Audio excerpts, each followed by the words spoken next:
In the months leading up to that point, the Bureau had obtained information about a dark web meeting place for pedophiles, ominously titled Playpen. They had tracked the site's ownership to a man named Stephen Chase. They closed in and arrested the Florida man on charges of participating in a child exploitation exercise. Chase, 57, was convicted this week and could face life in prison. But how the FBI handled the case after Chase's arrest continues to divide the public.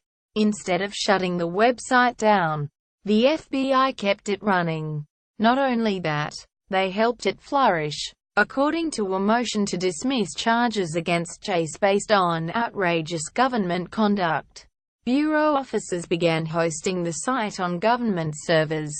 They helped it grow from 11,000 users per week to approximately 50,000. The idea was to entrap pedophiles.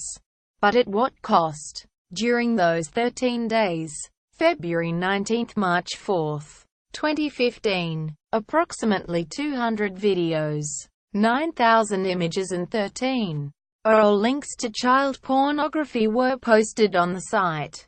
According to the defendant's motion, privacy researcher Christopher Seghoyan put it best when he wrote, "They need to catch bad guys. Yes. But I don't think the FBI should be in the child porn distribution business." The covert operation website. Chase's lawyer argued the FBI improved the website beyond its original capacity, granted a search warrant by a judge to apply computer code to the website. Officers tracked and arrested more than 100 people. They are facing charges across the country.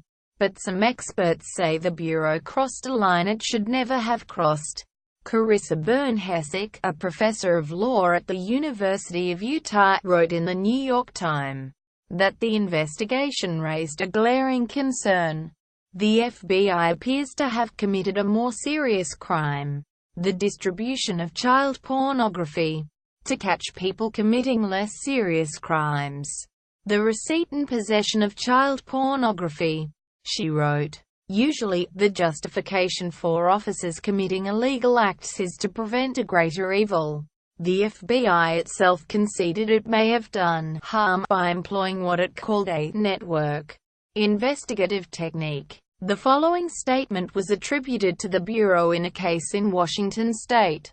During the government's operation of Website A, regular meetings were held to discuss the status of the investigation and identification of site users and assess whether the site should continue to operate, based upon balancing of various factors, to include site users' continued access to child pornography, the risk of imminent harm to a child, the need to identify and apprehend perpetrators of those harms to children, and other factors such as those described above.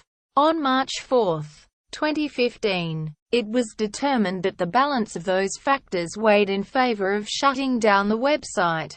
Full scale of FBI intervention REVEALE. But former staff, including one-time Assistant Director of the FBI, Chris Swecker, called the intervention the right thing to do. This was the best, fastest means to identify these people who were abusing children, he said. The alternative is you step back and let the pedophiles all go to some other site. The investigation led to large-scale arrests. In total, 4,000 computers around the world were hacked and 186 people were charged. But it also led to a huge expansion in the number of people viewing and sharing child pornography. Chase's lawyer, Peter Adolph, argued, the government underestimated and perhaps underreported the exponential growth in Playpen's members, and recklessly failed to appreciate the amount of harm caused by running the Playpen website. Chase was found guilty of 6 offenses linked to child exploitation on Friday. Among them are 1 count of engaging in a child exploitation enterprise, 1 count of advertising child pornography, 3 counts of transportation of child pornography and 1 count of possession. According to Vice, the FBI was first tipped off about the 57-year-old's online activity by a foreign agency. Two others, Michael Fluckiger, 46, and David Browning, 47, pleaded guilty in 2015 to their roles in acting as site administrator and site moderator, respectively.